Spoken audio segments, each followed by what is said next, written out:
Now, talked in the first part about you sort of looking for press and tipping work and stuff. Took you a while, didn't it, to actually get your foot in the door anywhere? It took me ages. It took me absolutely ages. Just knocking on every door, you get 1,000 no's. If you get 1,000 no's, it's just you just got to keep pushing and keep trying. But honestly, even when I left scaffolding through it full time, I didn't know where where my income was going to come from, where my money was going to come from. I just knew that I had to keep working hard and keep trying and keep sending emails and keep knocking on doors. It's very, very difficult. It's very difficult to get it in. But eventually, hard work tends to pay off. So I'm hoping that was the case. And yeah, it brought me. I think my first gig, I had some small paying gigs, which were like I would write £10 an article for the Sportsman Online, for example, just a small outfit. You just write a preview or something like that for them. And then the racing paper started, and I managed to get a little bit of a gig going there, just writing the verdicts at the bottom of the race card, and that was a great experience. It gave me confidence to be able to write, even though I look back at that now and I think, God, the writing's awful. But those small paying gigs, everything builds your confidence up. And I kind of came into this thinking I'm ready to write for Betfair or write for these big companies or whatever. You're not. You're not. And writing for the smaller companies and doing little bits, doing your own little blogs and stuff are the things that ultimately build your confidence up. Okay, now one of the things you do, I was going to say, when did you first start going racing? Well, because I'll carry on. One of the things you do now is you go racing, quite a lot of big courses as well. Yeah. And you go in the hospitality and you talk to the punters and try and tip them a few winners. Yeah. So, I mean, how did all that come about? 'Cause that's quite a good gig, isn't it? That's a great gig. I love that. I really love it. I love mixing with people on course, and ultimately it's about trying to give them an experience to come back. So it's not just about the tips, it's about the information you can provide and trying to teach people about horse racing, which is a fantastic job, especially on course. You get to be in the parade ring and stuff where you probably wouldn't normally get to be if you weren't doing that job. How did that come about? That came about because a guy called Mark Pearce contacted me on LinkedIn. He had seen that I'd put a 50-1 winner up, and he just randomly gave me the opportunity to come to Cheltenham, of all places, and to go and speak into a restaurant of 400 people and a restaurant of 200 people. I'd never spoken to in front of any audience before at all, and I was terrified. I remember I was absolutely terrified. But my missus said to me, my partner said to me, she said, if you miss out on this opportunity, then you're an idiot, because you just got to go and try it. If you don't like it, never do it again. Because I was almost bottling out going, and if I wouldn't have gone to that, I don't know where I'd be now, because it's those little moments that can matter. Anyway, went and did it. It was great fun. It was a great buzz to come out afterwards. Like the nerves before and the relief after was fantastic. He ended up giving me the November meeting, the Cheltenham Festival. I was working all 4 days in Cheltenham Festival at the same restaurant. It was a really, really good gig. Unfortunately, when the Jockey Club switched up personnel, he was made redundant. He's now doing his own events firm. But from that led to go and do a gig up in Birmingham on the rooftop for Finance for You, a company who were doing the Royal Ascot things. I did that. And then you just find that once you start speaking to people, they sort of link. So then I got in down at Wincanton. That led to Exeter and Sandown and Newbury and everywhere else. So it's very, very important just to take those opportunities, I think, the ones that you're most scared of. Because I think if you're in a comfortable position, you're never going to grow. And I think you've got to put yourself in uncomfortable positions to grow and move forward. So is it a lot of pressure tipping the people face to face? Not Because really. you picked some quite odd means to start at. I mean, the Cheltenham Festival, you're not going to get a winner all week. Yeah, but I think I honestly think pressure is a privilege, because I think if you've earned the position to be under pressure, then you must have done something right to be under that sort of pressure. So whenever I do feel under pressure, I kind of just remember that I've earned the pressure. I've earned that sort of pressure from people. But it is, I mean, when you get a box, for instance, like full of builders or something, like, and they want to just not let you talk and just go wild, that's pressure, because you have to keep them interested in what you're saying. So it's more about pressure of them keeping them interested rather than the tips. But obviously a winner, the first winner always helps, because that's the one they're going to remember when the first race starts. So yeah. What about days where it's gone horribly wrong? Do you get to leave before the races are run? Sometimes I do try. I tell you, I do try. Yeah, it's never great going back to a box to see how they're getting on when you've had a terrible day. You just don't want to be you on the course that day, so you do try and sneak out a little bit earlier. But when you're not bluffing it because you put a hell of a lot of work into it. So how much work would you does go into your each average day? You writing your columns, you're tipping. I assume you're betting yourself. Some days you go and racing. So how much preparation would go into all that? Oh, it's never ending really. So I'm up between 4:30 and 5 every day. I'm in here by 5:30 every day. I'll do the Betfair column that I write daily for them between that time and 9 o'clock.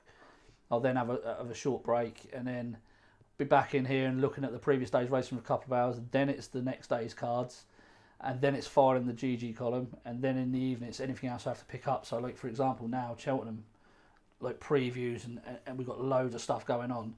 All that'll take up all my evening time. But it does depend on different days. So, like if I'm going to a box, 2 days that will take me because I write down notes and I need to know everything about every single runner pretty much running on that card. I think it's a moral obligation that you have to people on course to make sure that you have all the information that's needed from people. So I take it very, very seriously. Everything I do, I take very seriously. I don't think it's worth doing anything unless you're putting 110% into it. Okay, what about your personal punting? Is it separate from your tipping? I back everything I tip. Everything I tip, I back. I don't mind telling you how much. I back at £50 a point. Anything over 3 points gets a little bit Wild West sometimes. So, for example, yesterday we had a 4-point tip that went out and ran a shocker. Simon, absolutely ran a shocker. But that sort of bet cost me in the region of £400. But I've got a betting bank that takes for those losing runs. It's completely separate to any of the house money. It's completely separate to any of my income from my tipping. But I back essentially everything I tip. But they're two different beasts, tipping and punting. And I don't think a lot of people understand that because I can give you a horse, great price this morning at 9 o'clock, say at 5-6 to 1. I'll go and look at the race, and all of a sudden I had the race down to a 2-horse race. The other one I've seen in the race is now pushed out to 14 to 1. All of a sudden I've got a bit of value. I think I've got a bit of value with the other horse as well, backing the pair and making sure I'm getting the right odds. I can do that. I can't go and tip them as second horse on the day because that one's moved out to a bigger price than I suggested it was. So it swings and roundabouts. Sometimes it works in your favour, sometimes it doesn't. But the punting side of it is you're a bit more free as opposed to Timber side. You're strapped to one horse and that price. So what is your strategy? So if you made someone a 9 to 2 chance and it's 10 to 1, yeah, do you open your shoulders and have more on, or do you think, that's a bit iffy? Follow them, the market's telling me something. It's a good point there because there is a case to be made that sometimes there is a horse that can be too good to be true at its price, and I think a lot of that comes down to, okay, what yard are they running for? Who's the owner? What's going on? And that just comes with experience. But ultimately, if I made something a 9 to 2 shot, it's a 10 to 1 shot. I'm gonna have a hell of a bet on it. Yeah. Okay, so I assume you get terrible losing runs the same as everybody else does. I mean, I don't know what you define as terrible, but you probably get bad losing runs. How do you cope with them? Well, you've arrived at just the right time because we're on one now, really. Well, I say we're on one. We are on one, but the spreadsheet will tell you it's not as bad as you mentally think it is. How do you cope with them? I have sort of like a little bit of a 20-minute rule. I will get angry, annoyed, frustrated for 20 minutes, and then that's it. You've got to move on because you're always looking for the next tip, and there's nothing you can do about it ultimately. And it's the same with winning. Like I mentioned to you before, I said I don't like it when people say you can't boom a winner or you can't get excited about a winner. You've got to stay level-headed. What a bore! My God, if you're not in this game to enjoy it, enjoy the good days when they're less of, there's more bad days than there are good days. If you're not in it to enjoy it, then what are you doing in it? But that doesn't mean you go out and celebrate with champagne and get all over the top. You just do it for 20 minutes. You enjoy it for 20 minutes. Boom, great winner. Everyone's on. It's all good. And then you move forward to the next one. Yeah, the people, especially people that read tipping columns, and I'm included there, they you're wonderful when you're a winner, but the memories are very short. So does the pressure pile on knowing that there's people out there that are following you in? Does that make it even harder to get out of a losing sort of downward cycle? Yeah, so for me personally, what normally happens with me if I have a losing run, I'll be on a losing run, then I'll get 2 or 3 winners, but then I'll have a couple of losers again. So it's hard to build the momentum out of a losing run, and the pressure does pile up because I do think you've got a moral obligation to people that are following you. I take it quite seriously, and I think that if I'm offering people, if people are putting money on something that I'm saying, they've got to have some sort of respect for me. So I do think that I owe them the respect to not only acknowledge the losses, but try and deal with it the best I can and get out of it the best as quick as I can. Okay, now you said that you like teaching yourself stuff. Did you have any sort of mentor, any sort of punter that took you under their wing, or has it all been self-taught? No, it's all been self-taught. And that sounds arrogant, doesn't it? I don't want to sound arrogant, but it's all been self-taught.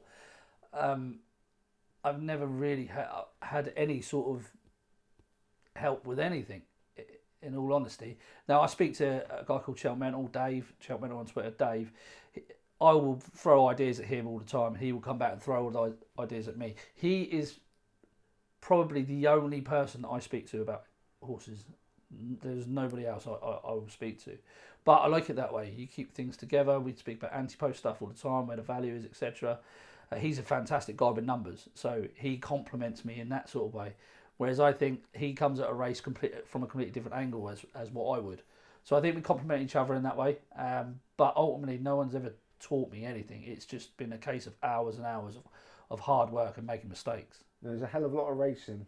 Do you specialise? You try and boil it down to a certain sort of type of race or type of horse? I'd love to say yes, but not really. I know what races I prefer. So I prefer novice maiden hurdlers, handicap hurdles, young unexposed horses, where I feel I've got an angle at some horses have been over bet next time, or I know where a horse is going to be over bet because they've been flattered by a winning distance or vice versa.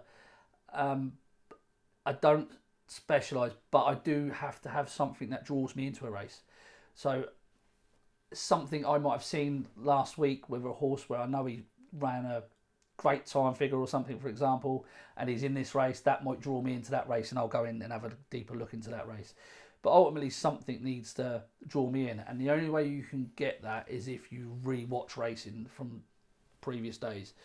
And what it will do is, if you end up being lazy, what it will do is it'll end up having a knock-on effect down the line, which I hope is not the case of this bad one. But